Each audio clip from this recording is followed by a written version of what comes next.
नमस्कार। आप सभी का मेरे यूट्यूब चैनल प्रगति पर स्वागत है। आज इस यूट्यूब वीडियो का विषय है महादेवी वर्मा द्वारा रचित कहानी बिबिया। हम इसे कहानी न कहकर यदि संस्मरण कहे तो ये ज़्यादा अच्छा रहेगा, क्योंकि ये बिबिया जो संस्मरण है वो महादेवी वर्मा के द्वारा संग्रहित महादेवी वर्मा की स्मृति की रेखाएं जो संस्मरण संग्रहित आलेखों का संग्रह किया गया उनमें संकलित है। तो आइए हम बिबिया की पाठ की शुरुआत करते हैं। अपनी जीवन के विषय में बिबिया की माई ने कभी कुछ बताया नहीं, किंतु उसके मुख पर अंकित विवस्था की भंगिमा, हाथों पर चोटों के निशान, पैर का अस्वाभाविक लंगड़ापन देखकर अनुमान होता था कि उसका जीवन पथ सुगम नहीं रहा। मध्यम और झगड़ालू पति के अत्याचार भी संभवतः उसके लिए आवश्यक हो गए थे कि उसके अभाव में इस लोक में रहना पसंद न आया। माँ बाप के न रहने पर बालिका की स्थिति कुछ अनिश्चित सी हो गई। बड़ा भाई कन्हाई भौजाई और दादी थी। दादी बूढ़ी होने के कारण पोती की किसी भी त्रुटि को कभी अक्षम्य मानती थी, कभी नगण्य। ननद भौजाई के संबंध में परंपरागत वैमनस्य था और बीच के कई भाई बहन मर जाने के कारण सबसे बड़े भाई और छोटी बहन की अवस्था का इतना अंतर था कि वे एक दूसरे के साथी नहीं हो सकते थे। संभवतः सहानुभूति के दो चार शब्द के लिए ही बिबिया जब तक मेरे पास आ पहुंचती थी। उसकी माँ मुझे दीदिया कहती थी। बेटी मौसी जी कहकर उसी संबंध का निर्वाह करने लगी। साधारणतः धोबियों का रंग सांवला पर मुख की गठन सुडौल होती है। बिबिया ने गेहुए रंग के साथ यह विशेषता पाई थी, पर उसका हंसमुख स्वभाव उसके विशेष आकर्षण देता था।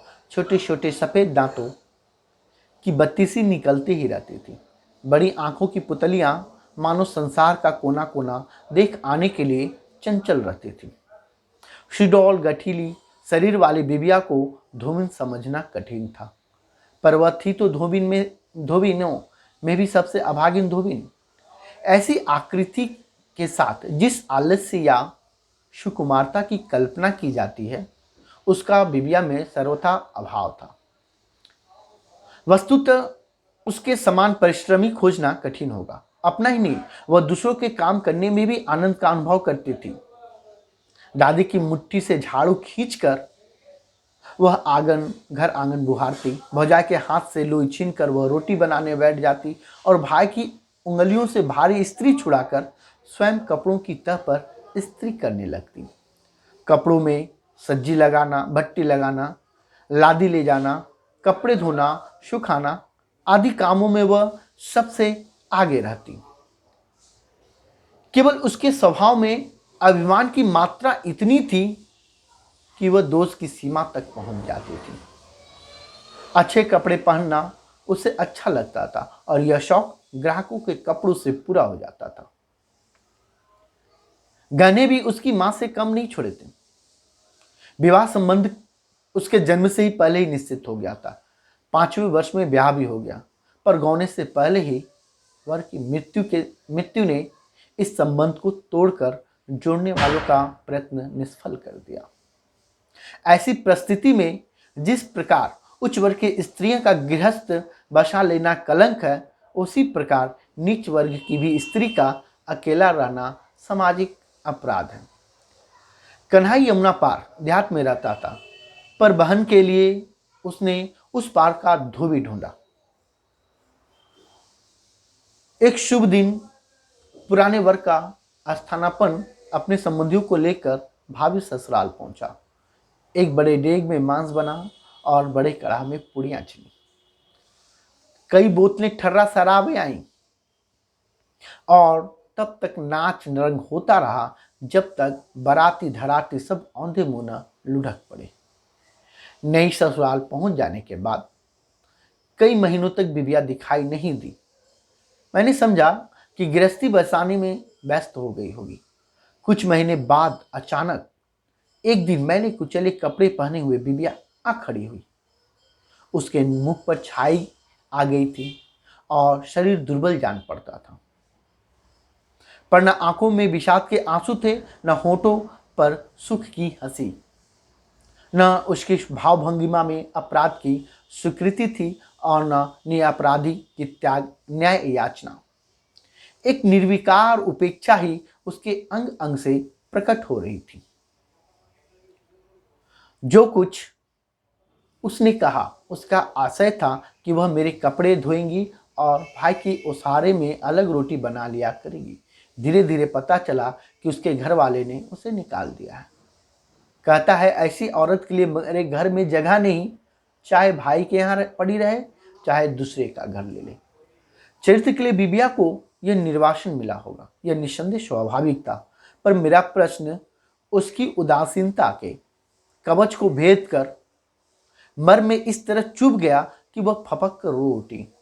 अब आपहू असन सोचे लागी मौसी जी, मैया तो सरगे गई, अब हमार मैया कसत पार लगी। उसका विषाद देखकर ग्लानि हुई, पर उसकी दादी ने शव इतिवित जानकर मुझे अपने ऊपर क्रोध आया। रसोई के घर जाकर बिबिया ने गृहस्थी की व्यवस्था के लिए कम प्रयत्न नहीं किया, पर वह पक्का जुआरी और शराबी था। वह अवगुण तो सभी धोबियों में मिलते हैं, पर सीमातीत न होने पर उन्हें स्वाभाविक मान लिया जाता है। रमई पहले ही दिन बहुत रात के नशे में धूत होकर घर लौटा। घर में दूसरी स्त्री न होने के कारण नवागत बिबिया को ही रोटी बनानी पड़ी। वह विशेष यत्न से दाल तरकारी बनाकर रोटी सेकने के लिए आटा साने प्रतीक्षा कर रही थी। रमई लड़खड़ाता हुआ घुसा और उसे ऐसी घृणास्पद बातें करने लगा कि वो धीरज खो बैठी।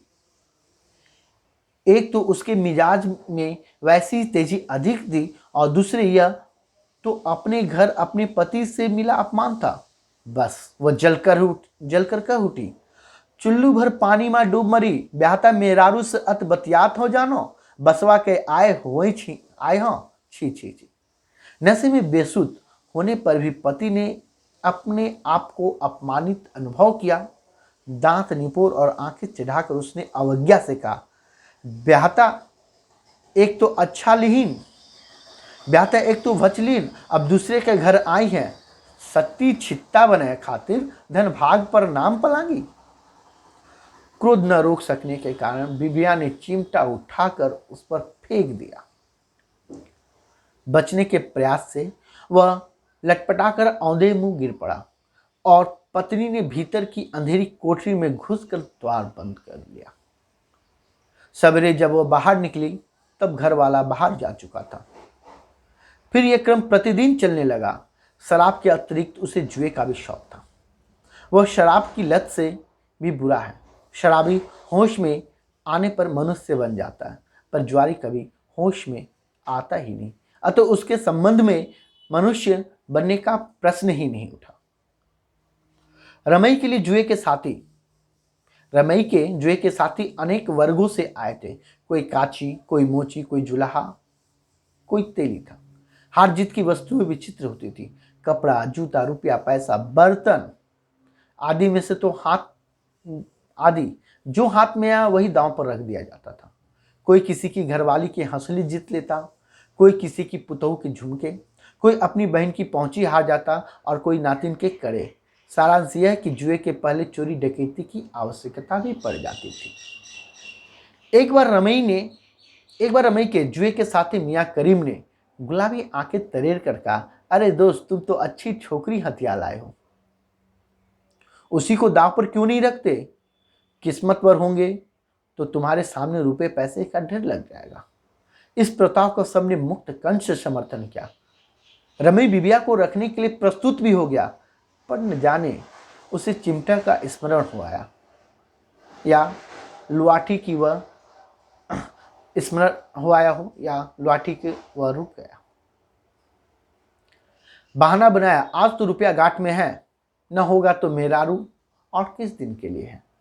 बिबिया तक ये समाचार पहुंचने में देर न लगी। उस जैसी अभागिन स्त्री के लिए समाचार पतीले में आग के समान हो गया। दुर्भाग्य से उस दिन करीब मियाँ को अपने द्वार पर देख लिया। बस फिर क्या था, भीतर से तरकारी काटने का बड़ा चाकू निकालकर और भौं टेढ़ी करके उसने बता दिया कि रमई के ऐसी हरकत करने पर वह उन दोनों के पेट में यही चाकू भोंक देंगी, फिर चाहे उसे कितना ही कठोर दंड क्यों न मिले, पर वह ऐसी करेगी जरूर। वह ऐसी गाय बच्चियां नहीं जिसे वह चाहे कसाई के हाथ में बेच दिया जावे, चाहे वैतरणी पार उतरने के लिए महाब्राह्मण को दान कर लिया जावे। करम मियाँ तो सन्न रह गए, पर दूसरे दिन जुए के साथियों के सामने उन्होंने रमई से कहा, लाहौल बिला कुबत, शरीफ आदमी के घर ऐसी औरत मुई बिलोचिन की तरह बात बात पर छुरा दिखाती है। किसी दिनों तुम पर भी वार करेगी बच्चू, संभले रहना। घर में कजा को बैठाकर चैन की नींद ले रहे हो। लखना आहिर सिर हिला हिलाकर गंभीर भाव से बोला, मेहरारून अब मनसेधुअन का मारे बरे घूमती हैं, राम राम। अब जानो कलयुग प्रगट दिखाए लगा। मंगो काची शास्त्र ज्ञान का परिचय देने लगा। ऊ देखो छीता रानी कस रही, ई निकार देहिन तऊ न बोली, बेचारहूं बेटवन का कल झारखंड में पड़ी रही। खिलावन तेली ने समर्थन किया, वह तो सत्य सतवंती कहीं गई हैं, उनके बरे तो धरती माता फाटी जाती रही, इस सबका खाए क्या सती हुई है। रमी बेचारा कुछ बोल नहीं सका। उसकी पत्नी की गणना सतियों में नहीं हो सकती थी। यह क्या कुछ कम लज्जा की बात थी। इस लज्जा और ग्लानि का भार वह उठा भी लेता, पर दिन रात भय की छाया में रहना तो दुर्वह था। जो स्त्री चाकू निकालते हुए नहीं डरती, वह क्या उसका उपयोग में डरेगी। रमेश बेचारा सचमुच इतना डर गया कि पत्नी की छाया से बचने लगा। इसी प्रकार कुछ दिन बीते। अंत में रमई ने साफ साफ कह दिया कि वो बिबिया को घर में नहीं रखेगा। पंच परमेश्वर भी उसी के पक्ष में हो गए, क्योंकि वे सभी रमई के समान धर्मी थे।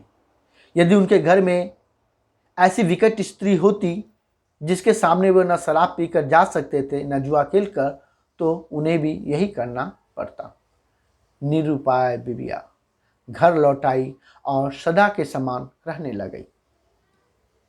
भौजाई के व्यंग उसे चुपते नहीं थे, यह कहना मिथ्या होगा, पर दादी के आंचल में आंसू पोंछने भर के लिए स्थान था। वह पहले से चौगुना काम करती, सबसे पहले उठती और सबके सो जाने पर सोती। न अच्छे कपड़े पहनती, न गहने, न गाती, न बजाती, न किसी नाच रंग में शामिल होती। पति के अपमान ने उसे मर्माहत कर दिया था, पर जाति बिरादरी में फैली बदनामी उसका जीना ही मुश्किल किए दे रही थी। ऐसी सुंदर और मेहनती स्त्री को छोड़ना सहज नहीं है। इसी से सबने अनुमान लगा लिया कि उसके गुणों में भारी कोई दोष रहा होगा। कन्नी ने एक बार फिर उसका घर बसा देने का प्रयत्न किया। इस बार उसने निकटवर्ती गांव में रहने वाले एक विधुर, अधेड़ और 5 बच्चों के बाप को बहनोई के पद के लिए चुना।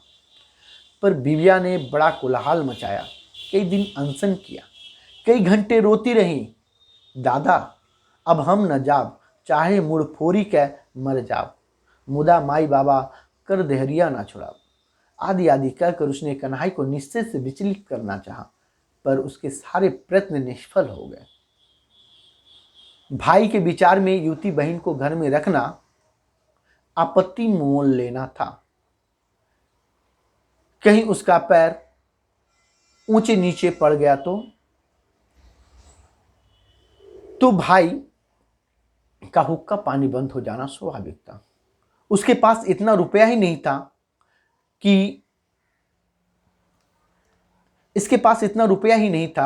कि उसने पंच देवताओं की पेट पूजा करके जात बिरादरी में ही मिल सके। अंत में बिबिया की स्वीकृति उदासीनता के रूप में प्रकट हुई। किसी ने उसे गुलाबी धोती पहना दी, किसी ने आंखों में काजल की रेखा खींच दी और किसी ने परलोक वासिनी सपत्नी के कड़े पछेली के हाथ पांव सजा दिए। पर इस प्रकार बिबिया ने फिर ससुराल की ओर प्रस्थान किया। जब 1 वर्ष तक मुझे इसका कोई समाचार न मिला।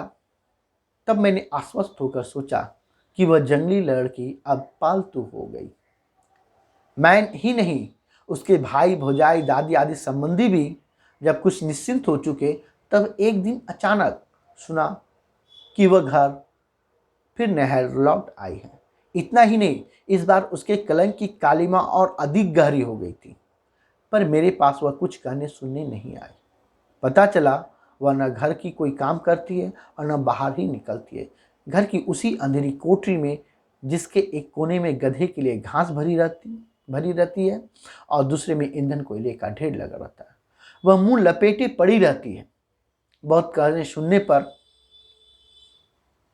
2 कौर खा लेती है, नहीं तो उसे खाने पीने की भी चिंता नहीं रहती। यह सब सुनकर चिंतित होना स्वाभाविक ही कहा जाएगा। मन के किसी अज्ञान कोने में बार बार संदेह का एक छोटा सा मेघखंड उठता था और धीरे धीरे बढ़ते विश्वास की ओर रेखाएं फैल जाता था। बिबिया क्या वास्तव में चरित्रहीन है? यदि नहीं, तो वह किसी घर में आदर का स्थान क्यों नहीं बना पाती है? उसके रूप गुण में बहुत तुच्छ लड़कियां भी अपना अपना संसार बसाए बैठी है। इस अभागी में ही ऐसा कौन सा दोष है जिसके कारण इसे कहीं हाथ भर जगह तक नहीं मिल सकती? इसी तर्क वितर्क के बीच में बिबिया की दादी आ पहुंची और धुंधली आंखों को फटे आंचल के कोने से रगड़ रगड़ कर पोती के दुर्भाग्य की कथा सुना गई। बिबिया के नवीन पति की 2 पत्नियां मर चुकी थी। पहले अपनी स्मृति के रूप में एक एक पुत्र छोड़ गई थी, जो नई विमाता के कारण या उससे 4-5 मास बड़ा ही होगा। दूसरी गर्भवती लड़कियां, जिसमें बड़ी 9 वर्ष की और सबसे छोटी 3 वर्ष की होगी। झनकू के छोटे बच्चों के लिए ही तीसरी बार घर बसाया था। बधू के प्रति भी कोई विशेष अनुराग नहीं, उसके इस व्यवहार से प्रकट नहीं होता था। वह सवेरे ही लादी लेकर और रोटी बांधकर घाट चला जाता और संध्या समय लौटता। फिर शाम को गठरी उतार कर और गधे को चढ़ने के लिए छोड़कर घर से निकलता तो 11 बजे से घर पहले लौट कर ना था। सुना जाता था कि उसका अधिकांश समय उसी पासी परिवार में बीतता था, जिसके साथ उसकी घनिष्ठता के संबंध में विविध मत थे। जाति भेद के कारण उस परिवार के साथी किसी अस्थायी संबंध में नहीं बन सका था और अपनी अभियोगहीन पत्नियों और अपने अच्छे स्वभाव के कारण पंच परमेश्वर के दंड विधान की सीमा से वो बाहर रह गया था। पासी शहर में किसी संपन्न गृहस्थ का साइज हो गया था, पर उसकी घरवाली के हृदय में सास ससुर के घर के प्रति अचानक ऐसी ममता उमड़ आई कि वह उस देहरी को छोड़कर जाना अधर्म की प्रकाष्ठा लगने लगी। झनकू को अपने लिए न सही, अपने संतान की देखरेख के लिए तो एक सजाती गृहिणी की आवश्यकता थी ही, किंतु कोई धोबी उसकी संगनी बनने का साहस न कर सकी। रजक समाज में बिबिया की स्थिति कुछ भिन्न थी। वह बेचारी अपकीर्ति के समुद्र में इस तरह अकांठ मग्न में थी कि झनकू का प्रस्ताव उसके लिए जहाज बन गया। इस प्रकार अपने मन को मुक्त रख कर भी झनकू ने बिबिया को दामपंद में बांध लिया। यह सत्य है कि वह नई पत्नी को कोई कष्ट नहीं देता था। उसे घाट ले जाना तक झनकू को पसंद नहीं था। इसी में कुटना पीसना, रोटी पानी, बच्चों की देखभाल में गृहिणी के कौशल की परीक्षा होने लगी। बिबिया पति के उदासीन आदर भाव से प्रसन्न थी या प्रसन्न, यह कोई कभी न जान सका, क्योंकि उसने घर और बच्चों में तन मन से रमकर किसी अन्य भाव के आने का मार्ग ही बंद कर दिया था। सवेरे से आधी रात तक वह काम में जुटी रहती। फिर छोटी बालिकाओं में से एक को दोहिनी और दूसरी कोई बाई को लिटाकर टूटी खटिया पर पड़े ही संसार की चिंताओं से मुक्त हो जाती। सवेरा होने पर कर्तव्य की पुरानी पुस्तक का नया पृष्ठ खुला ही रहता था। कच्चे घर में 2 कोठियां थीं, जिनके द्वार उसारे में खुलते थे। इन कोठरियों को भीतर से मिलाने वाला एक द्वार कपाटहीन था। झनकू एक कोठरी में ताला लगा जाता था, जिसमें रात में बिना किसी को जगाए भीतर आ सके। उसने पत्नी उसके लिए रोटियां रख कर सो जाती थी। भूखा लौटने पर वह खा लेता था, अन्यथा उन्हीं को बांधकर सवेरे घाट की ओर लेकर चल देता था। बिबिया के स्नेह के भूखे हृदय ने मानो अबोध बालकों की ममता से अपने आप को भर लिया। नहलाना, रोटी चोटी करना, सिखाना, सुलाना आदि बच्चों के कार्य में वो इतने स्नेह और यत्न से करती थी कि अपरिचित व्यक्ति उसे माता नहीं परम ममतामयी माता समझ लेता था। संतान के पालन की शुरुआती व्यवस्था देखकर झनकू घर की ओर से और भी अधिक निश्चिंत हो गया। नाच के घड़े खाली ना होने देने की उसने जितनी चिंता थी उतनी पत्नी के जीवन की रिक्तता भरने की नहीं। यह क्रम भी बुरा नहीं था यदि उसका बड़ा लड़का नंसार से न लौट आता।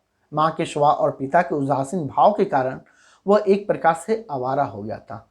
तिल लगाना, कान में इत्र का फाहा कोसना, तीतर लिए घूमना, कुश्ती लड़ना आदि उसके स्वभाव की ऐसी विचित्रताएं थी जो रजक समाज में नहीं मिलती।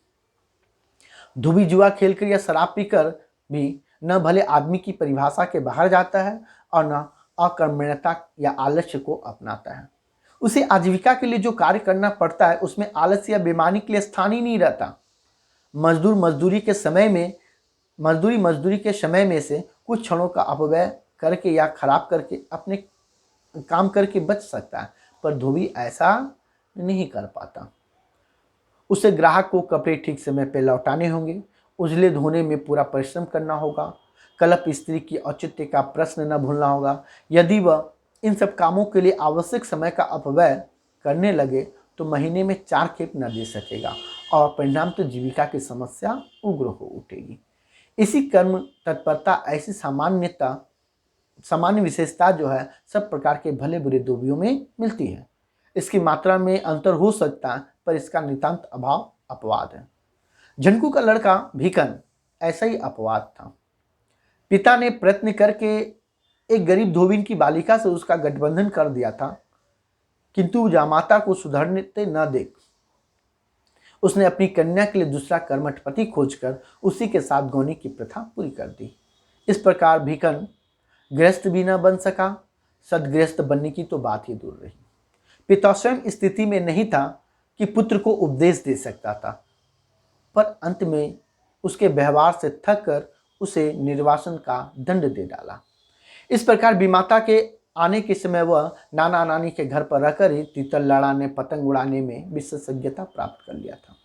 पिता ने उसे नहीं बुलाया, पर बीमाता की उपस्थिति ने उसे लौटने के लिए आतुर कर दिया था। एक दिन उसने डोरिया का कुर्ता और नाखूनी किराने वाली धोती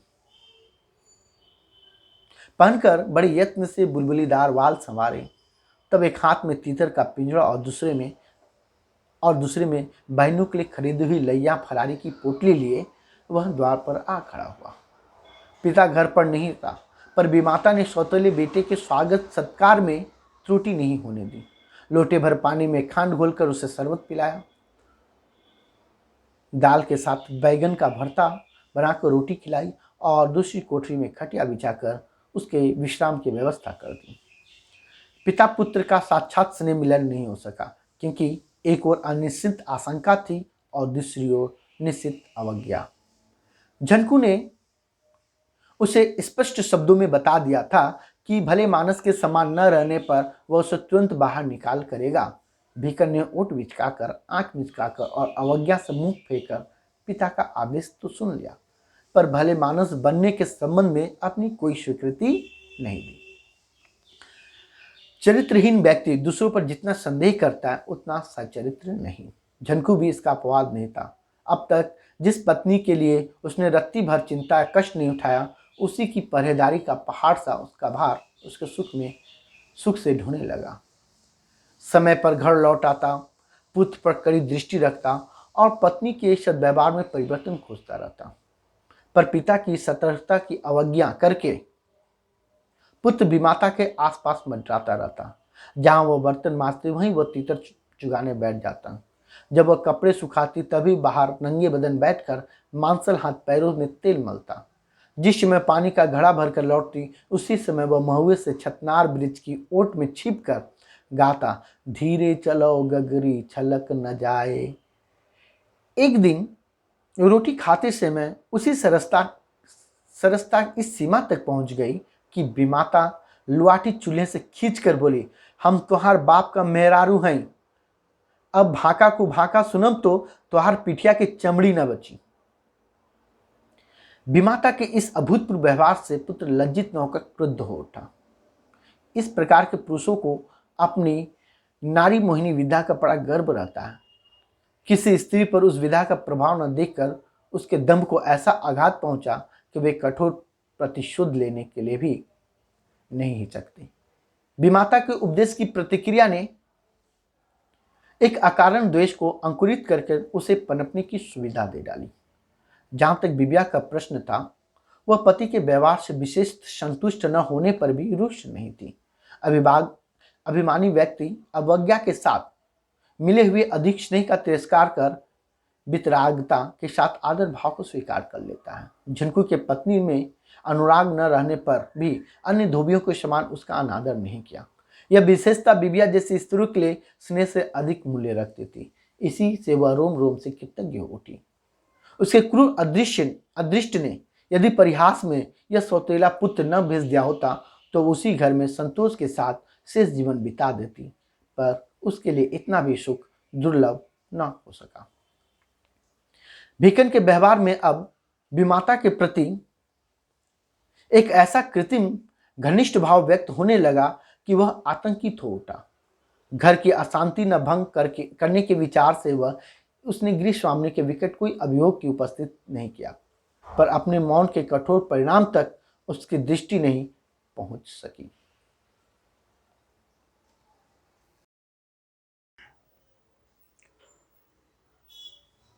पुत्र दूसरे के सामने विमाता की चर्चा चलते ही एक विचित्र लज्जा और मुग्धता का अभिनय करने लगा। उसके साथ ही उन दोनों के संबंध में दंत कथाएं फैलाने लगे। घरों में धोबी ने बिबिया के छल छंद की नीचता और उस अपने पतिव्रत की उच्चता पर टिकी टिप्पणा शुरू कर दी करके पतियों से हौसली करे के रूप में सदाचार के प्रमाण पत्र मांगने लगी। घाट पर झनकू की समर सीमा में बैठकर धोबिन अपने अपने आप को त्रिया चरित्र का ज्ञाता प्रमाणित करने लगे। पत्नी के अनाचार और अपनी कायरता का ढिंढोरता पीटते देखकर झनकू का धैर्य सीमा तक पहुंच गया तो आश्चर्य नहीं। एक दिन जब वो घाट से भरा हुआ लोटा ला रहा था, तभी मार्ग में लड़का मिल गया। बस झनकू ने आओ देखा न ताओ गधा हाँकने की लड़की से ही वह उसकी मरम्मत करने लगा। पुत्र ने सारा दोष विमाता पर डालकर अपनी विवशता का रोना रोया और अपने दुष्कृत्य पर लज्जित होने का स्वांग रचा। इस प्रकार भिकन का प्रतिशोध अनुष्ठान पूरा हुआ। झनकू यदि चाहता तो पत्नी से उत्तर मांग सकता था, पर उसके दोष इतने स्पष्ट दिखाई देने लगे कि उसने इस शिष्टाचार की आवश्यकता ही नहीं समझी। बिबिया ने एक बार भी गहने कपड़े के लिए हट नहीं किया। वह एक दिन भी पति की स्नेह पात्री को द्वंद्व के लिए ललकारने नहीं गई और वह कभी पति की उदासीनता का भी विरोध करने के लिए कभी कोप भवन में नहीं बैठी। इन त्रुटियों से प्रमाणित हो जाता था कि वह पति से अनुराग नहीं रखती और जो अनुरक्त नहीं वह विरक्त माना जाएगा। फिर जो एक और विरक्त है उसे किसी दूसरे को अनुरक्त होने का लोग अनिवार्य समझ बैठते हैं। इस तर्क क्रम से जो दोषी प्रमाणित हो चुका हो उसे सफाई देने का अवसर देना पुरस्कृत करना है। उसके लिए सबसे उत्तम चेतावनी दंड प्रयोग ही हो सकता है। उस रात प्रथम बार बिबिया पीटी गई। लात, घूसा, थप्पड़, लाठी आदि का सुविधा अनुसार प्रयोग किया गया, पर अपराधिनी ने न दोष स्वीकार किया, न क्षमा मांगी, न रोई, न चिल्लाई। इच्छा होने पर बिबिया लात घूसों का उत्तर बेलने चिमटे से देने का सामर्थ्य रखती थी, पर वह झनकू का इतना सम्मान और आदर करने लगी थी कि उसका हाथ न उठ सका। पत्नी के मौन को भी झनकू ने अपराध की सूची में रख लिया और मारते मारते थक जाने पर उसे उसारे में ढकेल दिया और किवाड़ बंद कर वह हाँफता हुआ खाट पर जा पड़ा। बिबिया के शरीर पर घूसों के भारीपन के स्मारक गुम्मड़ उभर आए थे। लकड़ी के आघातों की संख्या बताने वाली नीली रेखाएं खींच गई थी और लातों की सीमा नापने वाली पीड़ा जोड़ों में फैल गई थी। उस पर द्वार बंद हो जाना उसके लिए किसी क्षमा की परिधि से निर्वासित हो जाना था। वह अंधकार से अदृष्ट रेखा की जैसी पगडंडी पर गिरती पड़ती रोती कलाती अपने नैयर की ओर चल पड़ी। झनकू का पति का कर्तव्य सिखाने के लिए कभी पंचदेवता भी अभिभूत नहीं हुए, पर बिबिया को कर्तव्यच्युत होने का दंड देने के लिए पंचायत बैठी। भिकर ने विमाता के प्रलोभनों की शक्ति और अपनी अबोध दुर्बलता की कल्पित कहानी दोहराकर क्षमा मांगी। इस समय याचना ने जो कोर कसर रह गई थी उसे उसके मामा नाना आदि के रुपयों ने देकर पूरा कर दिया। दूसरों की दुर्बलता के प्रति मनुष्य का ऐसा स्वाभाविक आकर्षण है कि वह सच्चरित्र की त्रुटियों के लिए दुष्चरित्र को भी प्रमाण मान लेता है। चोर ईमानदारी का उपयोग नहीं करता, झूठा सत्य के प्रयोग में अनभिज्ञ रहता है। किसी गुण से अनभिज्ञ या उसके संबंध में आस्थावान मनुष्य यदि उस विशेषता से युक्त व्यक्ति का विश्वास न करे तो स्वाभाविक ही है, पर उसकी भ्रांत धारणा भी प्रायः समाज में प्रमाण मान ली जाती है, क्योंकि मनुष्य किसी दोष रहित नहीं स्वीकार करना चाहता है और दोषों के अथक अन्वेषक दोषयुक्तों की श्रेणी में ही मिलते हैं। बिबिया पर लांछन लगाने वाले भिकन के आचरण के संबंध में किसी को भ्रम नहीं था, पर बिबिया के आचरण में त्रुटि खोजने के लिए उसकी स्वीकारोक्ति को सत्य मानना अनिवार्य हो उठा। वह अपने अभियोग को सफाई देने के लिए नहीं पहुंच सकी। पहुंचने पर उस क्रुद्ध सिंहनी ने पंचदेवताओं का ऐसा पूजापा प्राप्त होता उसका अनुमान सहज है।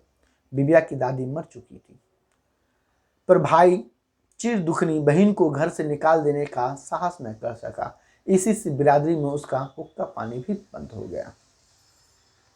इस बीच ज्वर के कारण उसे पहाड़ जाना पड़ा। जब कुछ स्वस्थ होकर लौटी तब बिबिया की खोज की। पता चला कि वह न जाने कहाँ चली गई है और बहन की कलंक कालिमा से लज्जित भाई ने प्रतापगढ़ जिले में जाकर अपने ससुर के यहाँ आश्रय ले लिया। बहन से छुटकारा पाकर कन्हैया खिन्न हुआ या नहीं इसे कोई नहीं बता सकता, पर सरपंच ससुर की कृपा से बिरादरी में बैठने का सुख पा सका था, इसे सब जानते थे। गांव का रजक समाज बिबिया के संबंध में एक मत नहीं था। कुछ उसके आचरण में विश्वास करने के कारण उसके प्रति कठोर थे और कुछ उसकी भूलों को भाग्य का अमिट विधान मानकर सहानुभूति के दान में उदार थे। एक विद्या ने बताया कि भाई का हुक्का पानी बंद हो जाने पर बहुत खिन्न हुई थी। फिर बिरादरी में मिलने के लिए 100-200 रुपये खर्च करने पड़ते, पर इतना तो कन्हाई जन्म भर नहीं कर सकता। इन्हीं कष्टों के दिनों में भतीजे ने जन्म लिया। भुजाई वैसे ही ननद से प्रसन्न नहीं रहती थी। अब तो उसे सुना कर अपने दुर्भाग्य और पति की मंद बुद्धि पर खिंचने लगे। का हमरेऊ फूटे कपार माँ, पाहिल पौलेटी संतान का उछा लिखा। हम कौन गहरी गंगा माँ जाओ, बोआ है जो आन आचार जात बिरादे द्वारे मुँह जुठारे।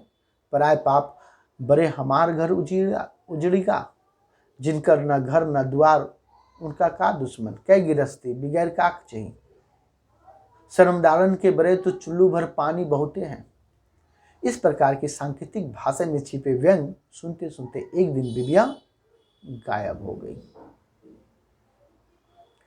सबको उसके बुरे आचरण पर इतना अधिक विश्वास था कि उन्होंने उसके इस अंतर्धान हो जाने पर को ही सब कलंक मान लिया। वह अच्छा गृहस्थी नहीं थी, अतः किसी के साथ कहीं चले जाने के अतिरिक्त वह कहीं कर भी क्या सकती थी। मरना होता तो पहले पति के प्रत्यक्ष होने पर भी डूब मरती, नहीं तो दूसरे के घर ही फांसी लगा लेती। पर निर्दोष भाई के घर आकर और उसकी गृहस्थी को उजाड़ कर वह मर सकती है, ऐसे विचार तर्कपूर्ण नहीं था। तेरा चरित्र जानना वैसे ही कठिन है, फिर जो उसमें विशेषज्ञ हो उसकी गतिविधि का रहस्य समझने में कौन पुरुष समर्थ हो सकता है। गांव के किसी पुरुष से वह कोई संपर्क नहीं रखती। इसी एक प्रत्यक्ष ज्ञान के बल पर अनेक अप्रत्यक्ष अनुमानों को कैसे मिथ्या ठहराया जावे, निश्चय ही बिबिया ने किसी के बिना जाने की अपनी अज्ञात यात्रा का साथी खोज लिया होगा। बहुत दिनों को उपरांत जब मैं एक वृद्ध और रोगी पासी को दवा देने गई तब दिव्या के यात्रा संबंधी रहस्य का कुछ प्रकरण इस प्रकार पड़ा। उसने बताया कि भागने के 2 दिन पहले दिव्या ने उसके ठर्रे पर एक अद्धा मंगवाया था। रुपया धेली गांठ में न होने के कारण उसने मां की दी हुई चांदी की कतरी कान से उतार कर उसके हाथ पर रख दी। धोबिनों में वही इस लत से अछूती थी। इसी से पासी आश्चर्य में पड़ गया, पर प्रश्न करने पर उसे उत्तर मिला कि भतीजे के नामकरण के दिन वह परिवार वालों की दावत करेगी। भाई को पता चल जाने पर वह पहले ही पी डालेगी। इसी से छिपाकर मंगाना आवश्यक है। दूसरे दिन पासी ने छन्ने में लपेटा हुआ आधा शेष रुपये लौटाए। तब उसने रुपयों की उसी की भट्टी में दबाकर अरुणे से कहा कि अभी वह रखे तो अच्छा हो, आवश्यकता पड़ने पर वह उसे मांग लेती। गांव की सीमा पर खेलती हुई कई बालिकाओं को उसका मैले कपड़ों की छोटी गठरी लेकर यमुना की ओर जाते जाते ठिठका स्मरण है। एक गड़िए के लड़के ने संध्या समय उसे चुल्लू से कुछ पी कर यमुना में मटमैले पानी में बार बार कुल्ला करते और पागलों के समान हंसते हंसते देखा था। तब मेरे मन में अज्ञाननामा संदेह उमड़ने लगा। यात्रा का प्रबंध करने के लिए कोई विमोच करने वाले पेय को नहीं खरीदता है। यदि इसकी आवश्यकता थी तो क्या वह यात्री नहीं मंगा सकती थी, जिसके अस्तित्व के संबंध में गांव भर को विश्वास था। दिव्या को अपनी मृत मां की अंतिम स्मृति चिद बेचकर उसे प्राप्त करने की कौन सी नई आवश्यकता आ पड़ी। फिर बाहर जाने के लिए क्या उसके पास इतना अधिक धन न था कि टर्की बेचकर उसे रुपये ही छोड़ दिए। कगार तोड़कर हिलोरे लेने वाली वधई यमुना में तो कोई धोबी कपड़े नहीं धोने जाता। वर्षा की उदारता जिन गड्ढों को भर कर पोखरा तालाब का नाम दे देती है, उन्हीं में धोबी कपड़े पछाड़ लाते हैं। तब दिव्या ही क्यों वहां गई। इस प्रकार की तर्क की कड़ियां तोड़ कर मैं निष्कर्ष पर पहुंची कि उसने मुझे कपा दिया। आत्मघात मनुष्य के जीवन से पराजित होने की स्वीकृति है। दिव्या जैसे स्वभाव के व्यक्ति पराजित होने पर भी पराजय स्वीकार नहीं करते। कौन कहता है कि उसने सब ओर से निराशा होकर अंतिम पराजय को भूलने के लिए ही यह आयोजन नहीं किया। संसार ने उसे निर्वासित कर दिया। इसे स्वीकार करके वह गरजती तरंगों के सामने आंचल फैला कर क्या वह अभिमानिनी स्थान की याचना कर सकती थी। मैं ऐसी ही स्वभावशाली एक संभ्रांत कुल की निसंतान अथवा उपेक्षित गृहवधू को जानती हूँ, जो सारी रात द्रौपदी घाट पर घुटने भर पानी में खड़ी रहने पर भी न डूब सकी और ब्रह्म मुहूर्त में किसी शरणार्थी वृद्ध के द्वारा घर पहुंच जाएगी। उसने भी बताया था कि जीवन के मोह ने उसे निश्चय को डवाडोल कर दिया। नहीं किया, कुछ न कर सकी तो मर गई। दूसरों की इसी बेजोदगार की कल्पना ने उनके पैरों को पत्थर बांध दिए और वह गहराई की ओर न बढ़ सकी। फिर बिबिया तो विदों की कभी राख न होने वाली ज्वाला थी। संसार ने उसे अकारण अपमानित किया और वह उस युद्ध की चुनौती देकर भाग कर ही गई। यह कल्पना मात्र उसके आत्मघाती संकल्प को बरसने से पहले आंधी में पड़े हुए बादल के समान कहीं का कहीं पहुंचा सकती थी, पर संघर्ष के लिए उसे अभी आस्था टूट चुके थे। मूर्छिता अवस्था में पहाड़ से साहसी भी कायरता की उपाधि बिना पाए हुए ही संघर्ष से हट सकता है। संसार ने दिव्या के अंतर्धान होने का जो कारण खोज लिया वह संसार के अनुरूप ही है, पर मैं उसे निष्कर्ष मानने के लिए बाध्य नहीं। आज भी जब नाव समुद्र का अभिनय करने में बेशुद्ध वर्षा की हरहराती जमुना को पार करने का साहस करती हूँ, तब मुझे वह रजक बालिका याद आए बिना नहीं रहती। एक दिन वर्षा के शाम मेघांचल की लहराती हुई छाया के नीचे उसकी उन्मादनी लहरों में उसने पतवार फेंक कर अपनी जीवन नैया खो दी थी। एक एकाकिनी की वह जर्जर तरी किस अज्ञात पर जा लगी, वह कौन बता सकता है। धन्यवाद।